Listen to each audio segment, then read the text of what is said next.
Когда крестить ребенка и отмечать День ангела? Что такое именины и сколько лет исполнилось родничку? Об этом и не только вы узнаете в программе «Дорога к храму».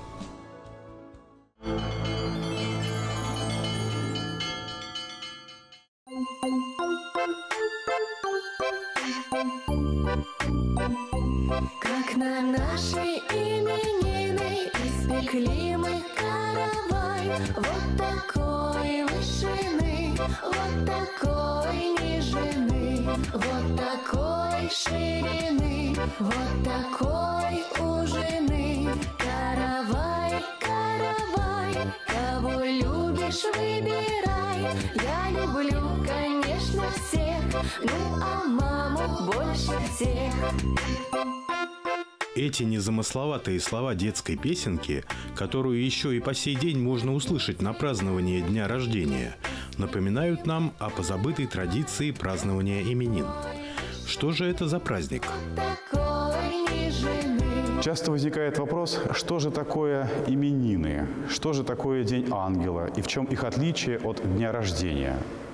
Вопрос по сути своей очень прост и возникает просто от некоторых недоразумений или незнания. По поводу дня рождения все вроде бы ясно. Это тот день, когда рождается человек. День ангела – это тот день, когда человек приносится в храм для принятия таинства крещения. По преданию церкви, именно в этот момент, когда человек посвящается Богу в этом таинстве, Господь дарует ему ангела-хранителя, который неотступно пребывает с человеком на протяжении всех дней его жизни. Именины же, или день тезаименитства, от распространенного, известного нам слова «тезка». День тезаименитства – это день, тот день, когда мы прославляем святого угодника Божия, в честь которого человек получает свое имя. Традиция празднования именин известна на Руси с XVII века. Обычно накануне праздника семья именинника пекла именинные калачи, пироги и караваи. В день самого праздника именинник со своими родными ходил в церковь, заказывал молебен за здравие, ставил свечи и прикладывался к иконе с ликом своего небесного покровителя. Христианское отношение к имени всегда отличалось особым вниманием. И берет вот такое отношение, особенное к имени, еще ветхозаветная история, когда Господь Бог, сотворив мир, призывает Адама для того, чтобы он нарек имена животным и всему тому, что видит вокруг себя в Эдемском райском саду. Бог ставит Адама рядом с собой, призывая его к сотворчеству, призывает его как бы завершить творение. И вот этим наречением имен Адам, во-первых, показывает собственное превосходство над тем, кого он называет. Ведь и в каждой семье имена нарекают старшие младшим, а здесь Бог призывает самого младшего из сотворенных человека, ведь он сотворен последним, наречь именно тем, кто был создан прежде него и хронологически является более старшим. Отношение к имени всегда было насыщенным и по своему содержанию глубокомысленным. Ведь мы можем вспомнить, как однажды Бог является пророку Моисею в горящем кусте, который горит и не сгорает, и обращается к нему, чтобы он вывел свой народ из египетского рабства. И Моисей спрашивает у Бога: «Ты кто? Как имя тебе?» И Бог открывает Моисею свое имя. Он говорит: «Я тот, кто я есть». Бог вверяет себя Моисею с одной стороны. С другой стороны, Господь остается недоступным, потому что Он тот Бог, который Он есть, а не таков, каким о Нем может подумать человек. Поэтому отношение к имени всегда было напряженным и внимательным с древнейших времен с Ветхого Завета. Первоначально имя, данное ребенку при рождении, обозначало его судьбу или будущий род деятельности. Это несложно увидеть, вспомнив имена древних ветхозаветных героев. Иаков значит «занимающий место другого». Навал – «безумец». Иногда имя указывало на особенность рождения – Моисей, вынутый из воды. Иногда на предназначение человека – Исаия – «да спасет Бог». Имя считалось как бы отпечатком личности человека. Однако с распространением христианства рождаются иные принципы наречения имени. Уже в III веке становится принятым давать ребенку имя подвижника христианской веры. Этот святой, мыслили христиане, станет другом нашему сыну или дочери, будет молиться за него на небесах перед троном Отца Небесного. Сегодня в современной практике Русской Православной Церкви каждому родившемуся ребенку именно родители нарекают имя. Это их священное право – выбрать то имя, которое им кажется уместным. Но очень часто современные родители выбирают имя, может быть, пытаясь найти созвучие с отчеством или с фамилией, или в честь великого предка, или просто в честь любимого дедушки или бабушки. И это не самый худший вариант, ведь иногда люди выбирают имена совершенно без какого-то смысла. Может быть, чтобы оно было современным, модным, поразить чье-то воображение или отличаться от соседей, у которых имена бывают, по их мнению, очень заурядными. Христианская традиция говорит о том, что имя для ребенка лучше всего выбирать по святцам. Святцы – это особый перечень имен тех людей, которые прославились своей жизнью прославили Бога, принесли плоды в подвигах, в молитве, в милосердии и в любви к Богу и окружающим людям. В православной церкви есть особые списки, где перечислены памяти всех святых угодников Божиих, которых мы чтим, о которых доподлинно известно, что своей жизнью они угодили Богу. Бывают такие вот церковные календари или богослужебные месяцесловы. Они могут называться по-разному, но суть их одна. В них на каждый день церковного года указывается, кто из святых в сегодняшний день прославляется церковью. Святые угодники Божьи или какие-то особые праздники. В них в подробностях отмечено все, что сегодня читается в храме, чья память совершается, постный ли сегодня день или скоромный. Эти календари составляются для того, чтобы нам проще было ориентироваться среди многообразия и различных тонкостей церковной жизни, которая богата различными событиями. Есть и отдельное приложение, в котором приводятся списки имен, имена мужские, где перечислены абсолютно все прославленные в православной церкви святые угодники Божии в алфавитном порядке. И, смотря на эти имена, можно выбрать по дате и по имени, каким же именем все-таки ребенка следует назвать. Если ребенок рождается в январе месяце и желают назвать его Иваном, то память предтечи крестителя Господня Иоанна совершается 20 января. Его житие описывается и в Евангелии, и родители должны бы узнать, кто же он такой, если они хотят крестить ребенка в честь этого святого подвижника. Каждый раз, когда совершается память святого угодника Божия, чье имя мы носим, православные христиане традиционно готовятся, говеют, исповедуются и причащаются святых христовых тайн, чтобы этот день посвятить более не праздности, а именно духовному переживанию того подвига, который понес святой, чье имя они носят. Нарекая младенца именем канонизированного святого, Церковь старается направить его на путь истинный, ведь это имя уже реализовалось в жизни как святое. Носящий святое имя всегда хранит в себе возвышающий образ своего небесного покровителя, помощника, молитвенника.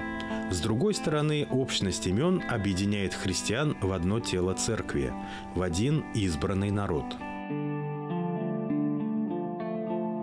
По христианской традиции, в 8-й день после рождения ребенка ему нарекается имя. Читается особая молитва, в которой священник благодарит Бога за рожденное дитя, и в котором в этой молитве священник нарекает имя, избранное его родителями.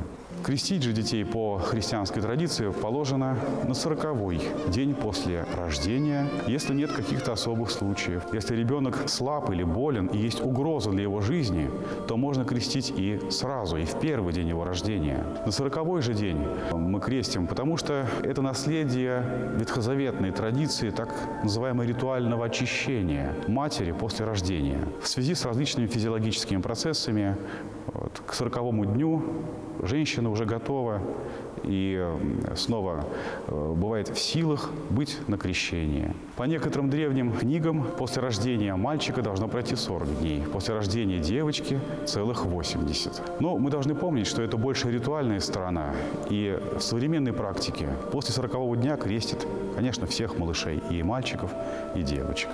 Также в этот день матери читается особая разрешительная молитва, после которой она также может приступать ко всем церковным таинствам и к самому главному таинству причащения святых христовых тайн.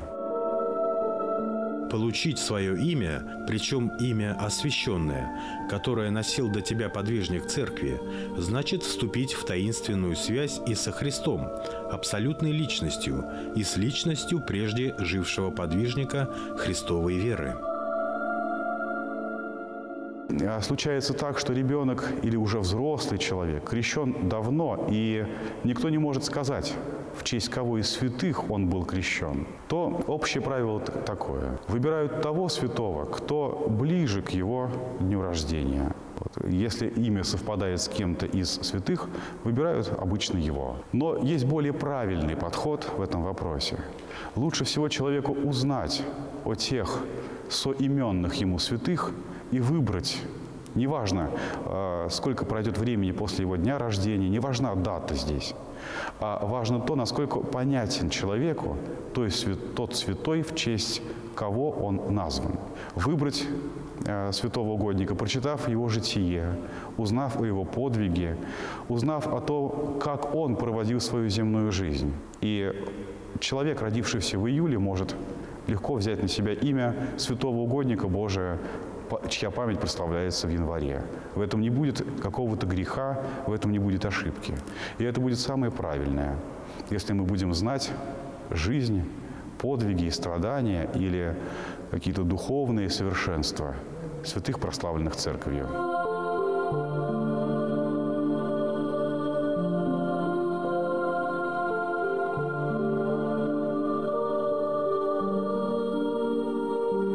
Иногда существует такая практика, когда люди пытаются как бы уберечь своего ребенка, и если назвали его одним именем, то в крещении дать ему имя совершенно другое. Например, мальчика назвали Сергеем, а хотят крестить Иваном. Насколько допустима вот такая практика?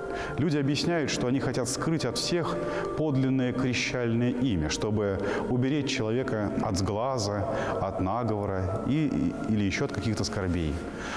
Конечно, это подход неверный.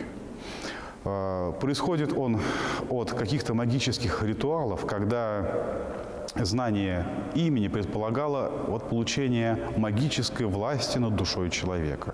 Но мы говорим о том, что если человек живет со Христом и непрестанно стремится к единению с Ним, то никакие сглазы или наговоры просто не могут ему повредить. И если человек будет крещен с другим именем, не которое он носит в повседневности, то могут возникнуть сложности. А как же за него помолиться? Как же попросить Бога об этом человеке, подать записку или пожертвование об этом человеке? Поэтому совершенно неоправданна эта практика, и ее придерживаться не следует. Выбирая для своего ребенка имя, следует помнить, что это имя на всю жизнь, поэтому не следует стараться выделиться, называя младенца. Иногда возникает вопрос, а как правильно подавать записки или чтобы помолились о человеке, например, носящем имени Светлана? Есть ли в наших святцах такое имя? Иногда можно услышать в храме, что такого имени нет, и правильно называть свое имя как Фатинья. Однако нужно помнить о том, что Фатинья – это от греческого «фотос» – «свет». И русский вариант этого имени действительно будет Светлана. Наша молитва не ограничена каким-то конкретным языком. Поэтому и имя Светлана наряду с именем Фатинья вполне приемлемо для того, чтобы подавать именно в такой вариант в записках о поминовении, о здравии или даже при принятии таинства крещения ребенком. Нашего ребенка зовут Дарья. Это в честь святой Дарьи. Она у нас родилась в это время, и крестились мы как раз к этому дню. Ну, думаю, что она нам подарена Богом, судьбой. Мы ее очень любим. И Бог будет с ней всегда. Святой Иоанн Златоуст настойчиво учил прихожан. Христиане должны всячески стараться давать детям такие имена, которые бы не только возбуждали к добродетели самих получающих эти имена, но и для всех других и для последующих родов служили наставлением во всяком любомудрии.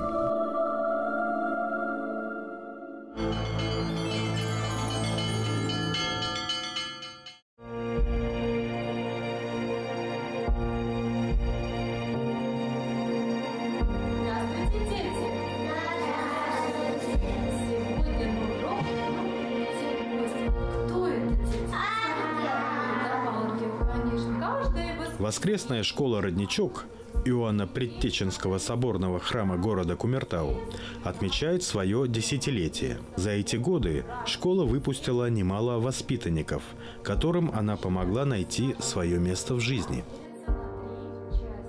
В 2009 году по благословению Высокопреосвященнейшего архиепископа Уфимского и Стерлитамакского владыки Никона, ныне главы Башкортостанской митрополии, митрополита Уфимского и Стерлитамакского, в городе Кумертау при Иоанно-Предтеченском храме была образована воскресная церковно-приходская школа, которая получила название «Родничок». В 2019 году мы празднуем ее десятилетие. Я хотел бы поздравить воспитанников, учащихся воскресной церковной приходской школы «Родничок», а также директора и преподавателей, и настоятелей, и духовника школы с этим юбилеем. Хотел бы пожелать воспитанникам школы укрепления веры, чтобы дети знали корни православной веры, историю своего рода, своего города и храма, историю русской православной церкви. Преподавателям и директору я хотел бы пожелать терпения и сил в деле учения детей. Хотел бы сказать, что необходимо быть благодарными Богу за все эти 10 лет, которые Господь давал нам на процветание школы. Воскресная церковно-приходская школа Иоанна-Предтеченского соборного храма города Кумертау является неким трамплином для поступления в высшие учебные духовные заведения Русской Православной Церкви. Из стен школы вышло очень много молодых людей, которые впоследствии приняли сан священства. И сейчас многие воспитанники обучаются в семинариях и академиях Русской Православной Церкви. Главное отличие от общеобразовательных учреждений состоит в том, что воскресные школы при храмах – это не обязательное обучение, а зов души. Здесь ученикам открывают мир, учат петь, танцевать и рукодельничать. Ну и, конечно, дети здесь изучают законы Божьи. Главная цель воскресной школы состоит в том, чтобы ребенок осознал, что живет он для того, чтобы сделать наш мир лучше. Задача воскресной школы – научить ребят духовной жизни, показать им, что кроме той жизни, которая есть светская жизнь, есть жизнь альтернативная, которую человек посвящает Богу. И если мы с этой задачей справимся, это будет наша заслуга. Вот. Наш коллектив воскресной школы все-таки большой, дружный. Здесь каждый ребенок окружен заботой, вниманием и любовью педагогов. В этой атмосфере комфортно каждому. По мнению специалистов, религиозное образование воспитывает внутренний мир человека, развивает духовность, дает правильные жизненные ориентиры. В 2017 году по благословению Пресвященнейшего владыки Николая, епископа Салаватского Кумертауского, при Иоанно-Предтеческом храме в воскресной школе «Родничок» был организован класс казачий. Основное направление этого казачьего класса – воссоздание исторических традиций российского казачества в плане истории, культуры, ремесел, православной веры, потому что основные принципы казаков – казак без веры не казак, и слава Богу, что мы казаки. Кроме тех направлений, которые я назвал, у нас еще есть направление строевая подготовка, фланкировка шашкой, нагайкой, это грозным оружием казачества. То есть развиваются не только исторические, нравственные, духовно-нравственные традиции, но еще есть военная, спортивная подготовка. В такой школе всех встречают с радостью. Здесь каждому ребенку предоставляется уникальная возможность отдохнуть от мирской суеты, погрузиться в мир света и добра. Ведь не зря слово «школа» в переводе с греческого означает «отдых». Я пела в церковном храмовом хоре, и мне очень нравилось петь. А здесь как раз подошло к завершению строительства воскресной школы. И меня пригласили вести уроки православного пения. И с тех пор я здесь, в этой школе, можно сказать, с года основания преподаю, веду эти уроки. Ребята разновозрастные. Это особенность нашей школы, что в одной группе могут быть дети с разницей в 3-4 года. Уроки православного пения переросли в уроки хорового пения. Подбирались дети, которые пели хорошо, которые любили петь, любили молитвенное пение, православное пение. И у нас появилось желание и появилась такая возможность встречаться вне уроков, то есть проводить занятия хорового, как раньше мы говорили, хоровая студия, хорового кружка. И уже 10 лет у нас существует наш хор «Голосок». Получилось так, что я веду еще хор народный в городе «Уральские узоры». И когда-то, где-то наши пути перекрестились. И таким образом у нас появился коллектив «Спутник» у старшего хора. И теперь мы выступаем вместе. Детская душа всегда в поиске себя, своего предназначения, призвания, смысла жизни. Поэтому так важно в нужный момент прийти ребенку на помощь.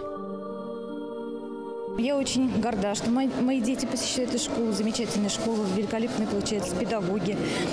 Воспитательная работа идет в духе плана именно не только в плане патриотизма. Да? Дети узнают, что такое добро. Они умеют ценить окружающее, то, что получается. В декабре во дворце угольщиков города Кумертау состоялось торжественное мероприятие, посвященное 10-летнему юбилею воскресной школы «Родничок» Иоанна-Предтеченского соборного храма. В фойе дворца были организованы выставки художественного творчества, резьбы по дереву, ярмарка рукоделия, сделанные руками воспитанников воскресной школы. При резьбе по дереву мы больше ориентируемся на создание икон. Причем ребятишки, прежде чем начать вырезать икону, они изучают ее историю, значение этой иконы, получают благословение священника. После этого начинает работать. Постоянно эта работа у меня на контроле находится, поэтому где-то что-то, какие-то ответственные моменты контролирую. Сам иногда подправляю, чтобы не исказить, особенно лики святых. Занимаются они также изготовлением различных панно на тему природы, священные темы различные. У ребят занятия и увлечения с возрастом меняются. А вот навыки души, которые обретает ребенок в воскресной школе, будут служить ему в будущей жизни.